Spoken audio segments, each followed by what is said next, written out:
Hello, all the dear students of class 10th. Today I am going to teach you the remaining part of the second chapter of the book Economics Sectors of Indian Economy. From where हम लोग अभी बात कर रहे थे कि कौन कौन सी चीज़ें जो है प्राइमरी सेक्टर, सेकेंडरी सेक्टर और टर्टियरी सेक्टर में प्रॉपरली काम करती हैं, कैसे प्राइमरी से सेकेंडरी में लोग चेंज हुए, कैसे सेकेंडरी से टर्टियरी में चेंज हुए, these all kinds of the thing हम उसमें देख सकते हैं. तो these are very very important thing which we see. आगे से हम देखेंगे.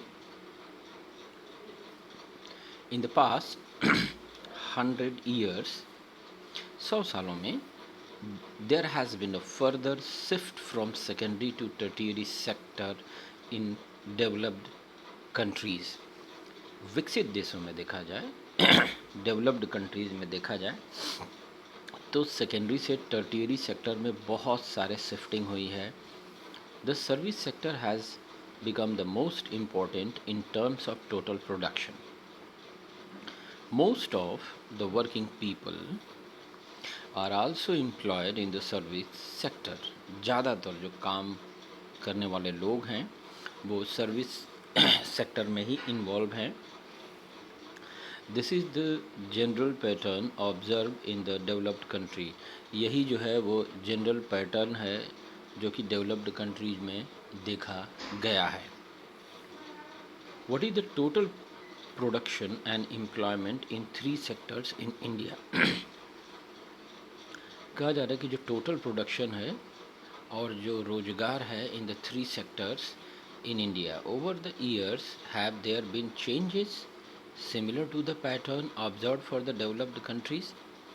We have to talk about it कि जो डेवलप्ड कंट्रीज़ में शिफ्टिंग हुई from primary to secondary, secondary to tertiary, क्या इंडिया में भी इस तरीके की विकसित देशों की तरह शिफ्टिंग हुई? We shall see in the next section. हम इसके बारे में नेक्स्ट सेक्शन में देखेंगे. यहाँ पे कुछ वर्क करने के लिए दिया गया है and you should try to just understand. देखिए इसको अब हॉरिजॉन्टल थोड़ा लेना पड़ेगा because yes. So the heading as you can see here is primary, secondary and tertiary sectors in India. Graph 1 shows the production of goods and services in the 3 sectors. This is shown for 2 years. ये जो दिखाया गया है goods और services है 3 sectors की जो 2 साल का है, 1973-74 and 2013-14. We have used the data for these 2 years because the data are comparable and authentic. ये डेटा कंपेरेबल है, ऑथेंटिक है. You can see how the total production has grown over the 40 years. आप देख सकते हो. थोड़ा सा इसको और ऊपर करते हैं और आप ये देख सकते हो GDP. ठीक है, ये GDP जो है हमारी बाई प्राइमरी, सेकेंडरी या टर्टियरी सेक्टर, ये शायद लाइन थोड़ी छुप जा रही है. ये देख रहे हैं. अब आपको ये देखना होगा कि ये कलर क्या शो करते हैं. देखिए ये जो ब्लू कलर है दैट इज़ ब्लू कलर जो है ये प्राइमरी सेक्टर को शो करता है.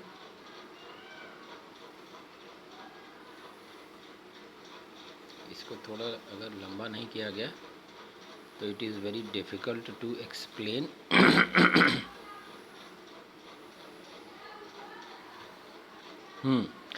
देखिए ये let me just increase one more time, otherwise it will not be visible to you. Yes, right now we can enjoy. So आप ये देखो, blue is showing the primary sector, red is showing and whatever the color as you can say light green is the tertiary sector. तो आप देखते हैं 1973 to 74 में जो 2 साल का था, ब्लू जो कलर है it has captured more place, यानी कि इस सेक्टर में सबसे ज़्यादा जो है लोग इन्वॉल्व थे और सेकेंडरी सेक्टर में सबसे कम लोग थे सेकेंडरी सेक्टर में। इस इट मीन्स कि जो इंडस्ट्रियलाइजेशन था हमारा वो बहुत कम था 73-74 में, और उसी के लगभग ये जो सर्विस सेक्टर था। But in the comparison of the 40 years आप देखते हैं कि प्राइमरी सेक्टर सबसे कम है, सेकेंडरी उससे ज़्यादा है, लेकिन जो है जो टर्टियरी सेक्टर है, जो सर्विस सेक्टर, उसमें सबसे ज़्यादा लोग काम इस समय कर रहे हैं। तो there is a huge changing in the shifting of the sectors. अब यहाँ पे हम इसके डिस्क्रिप्शंस को थोड़ा सा पढ़ेंगे जो इन्होंने बताने की कोशिश की है। यहाँ पे कहते हैं, क्या कहते हैं, rising importance of the tertiary sector in production over the 40 years between 1973-74 and 2013-14, while production in all the three sectors has increased, तीनों में जो प्रोडक्शन है वो बहुत बढ़ चुका है। It has increased the most in the tertiary sector. You can see that the production in tertiary sector has been increased rapidly. As a result, in the year 2013 and 14, the tertiary sector has emerged as the largest producing sector in India, replacing the primary sector. Primary sector which was in 1973 और 74 में largest था, उसको पीछे करते हुए tertiary sector क्या हो गया है, नंबर 1 हो गया है। The question is again here that we should discuss why is the tertiary sector becoming so important in India.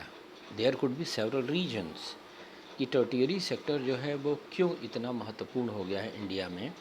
There could be several reasons. इसके बहुत सारे कारण हो सकते हैं। First, in any country several services such as hospitals, educational institutions, post and telegraph services, police stations, courts, village administrative officers, municipal corporations, defense, transport, banks, insurance companies, etc. are required.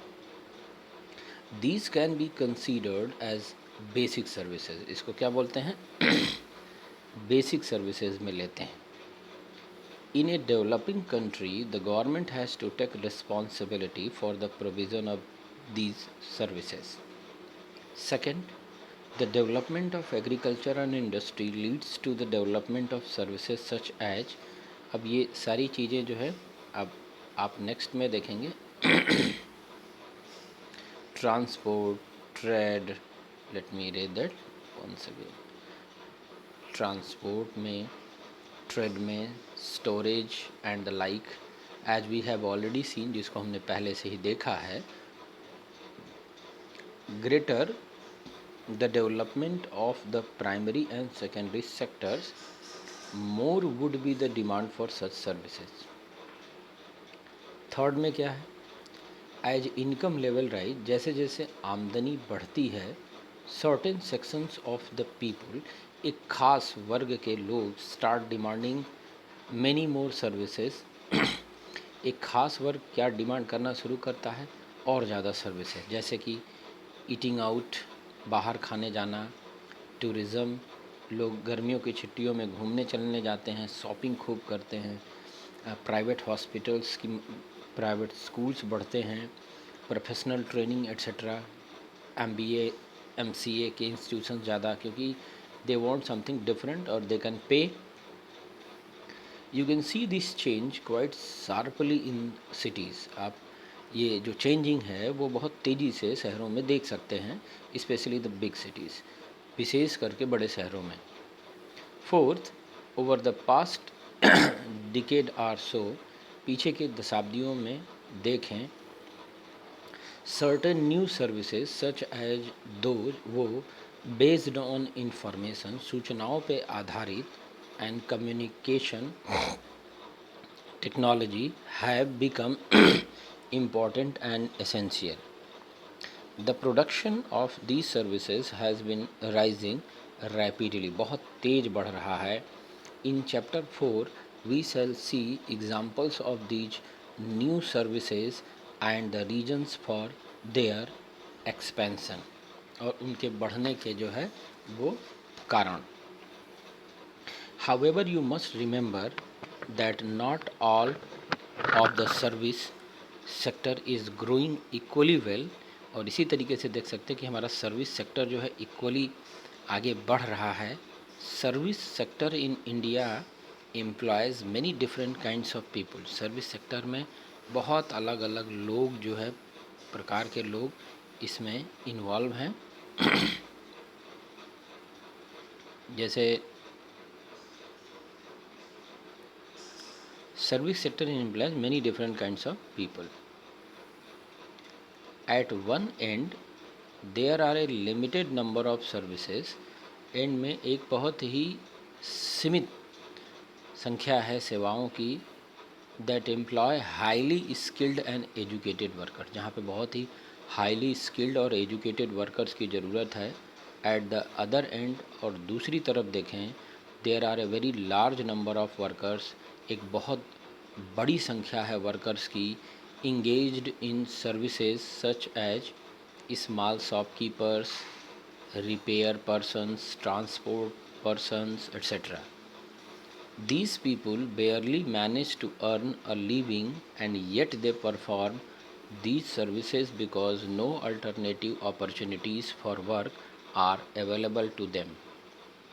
Hence, only a part of this sector is growing in importance. You shall read more about this in the next section. फिर से यहाँ पे topic क्या होता है, where are most of the people employed. Question यही आता है कि कहाँ सबसे ज़्यादा लोग जो है एम्प्लॉयड हैं, रोज़गार पाए हैं सबसे ज़्यादा लोग. ग्राफ 2 जो हम लोग अभी देखने जा रहे हैं presents percentage share of the 3 section in GDP. Grass domestic product में या सकल घरेलू उत्पाद में इन तीनों सेक्टर्स का क्या कंट्रीब्यूशन और कितना कितना कंट्रीब्यूशन है ये हम देखेंगे. Now you can see directly the changing importance of the sectors over the 40 years.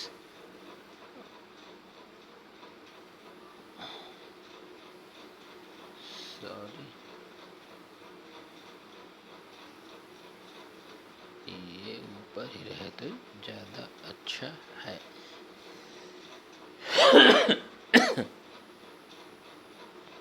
ये देखिए, अब इसको पढ़ते हैं and now try to understand. देखिए हेडिंग की, सॉरी,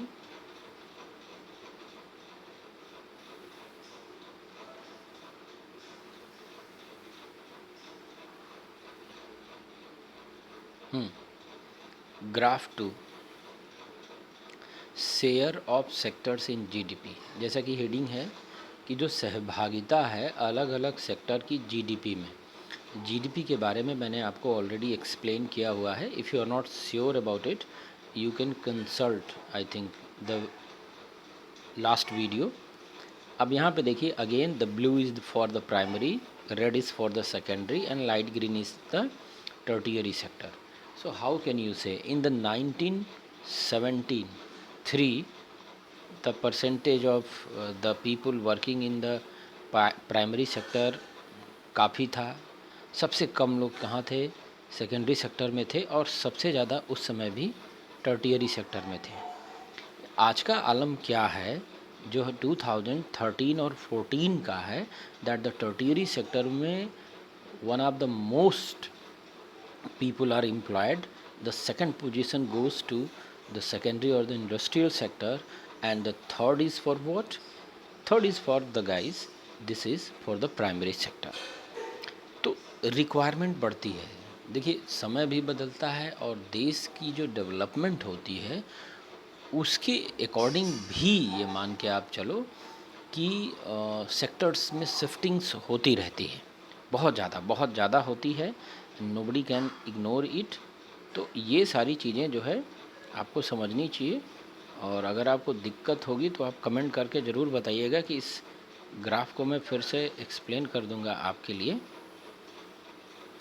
अब देखिए, एक ग्राफ और आपका इंतज़ार कर रहा है, लेकिन सबसे पहले हम इसको समझने की कोशिश करेंगे कि ये है क्या।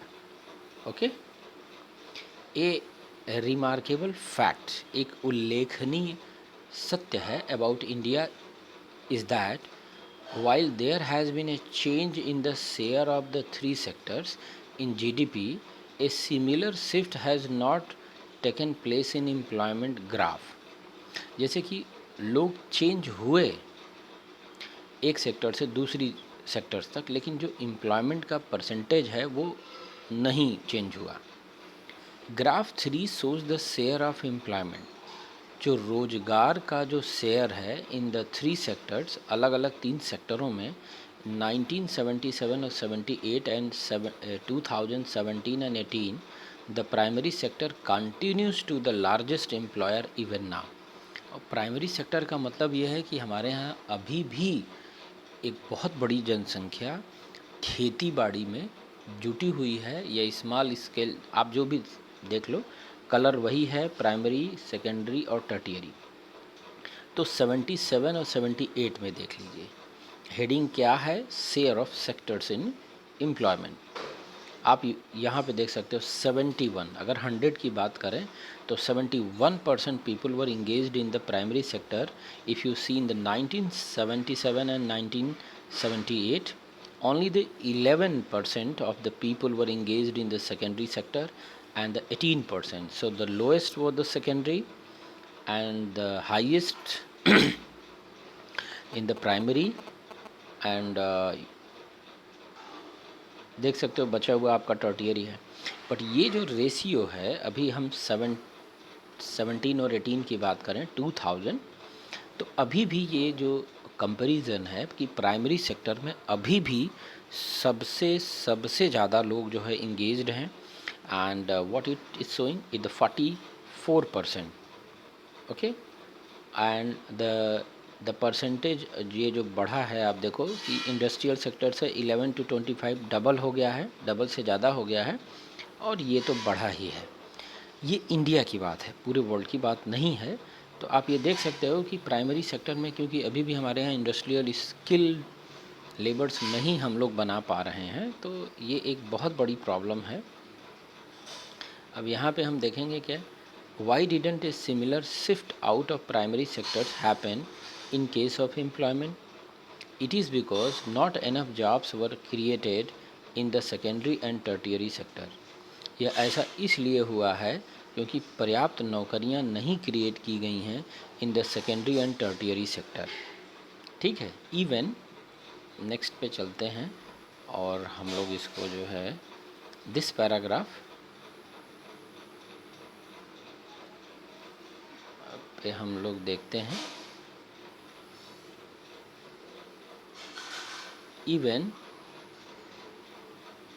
दाव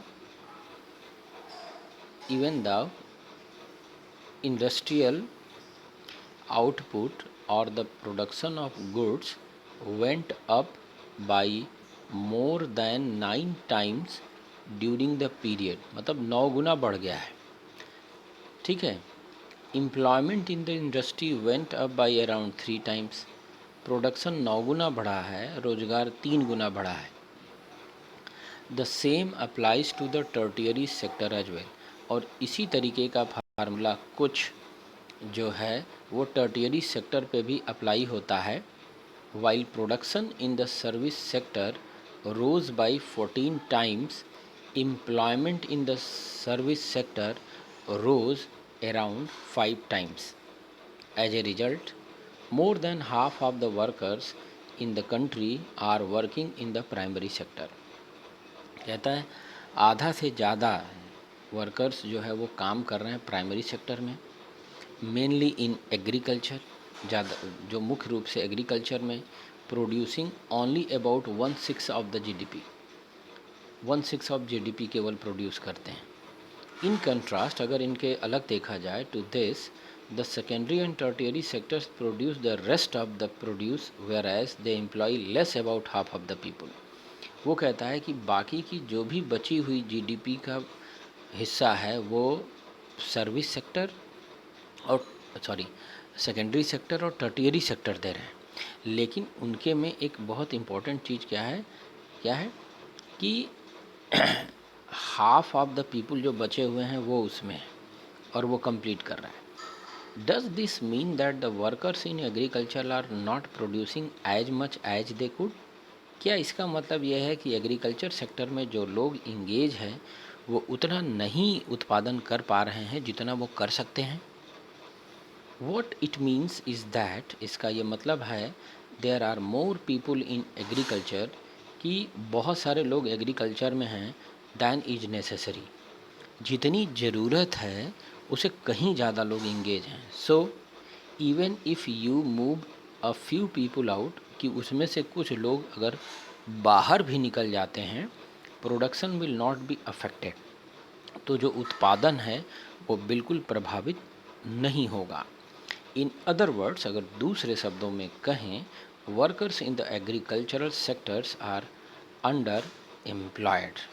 ठीक है, तो dear students, I would like to stop this part of the video here, and we will meet in the next. Thank you very much.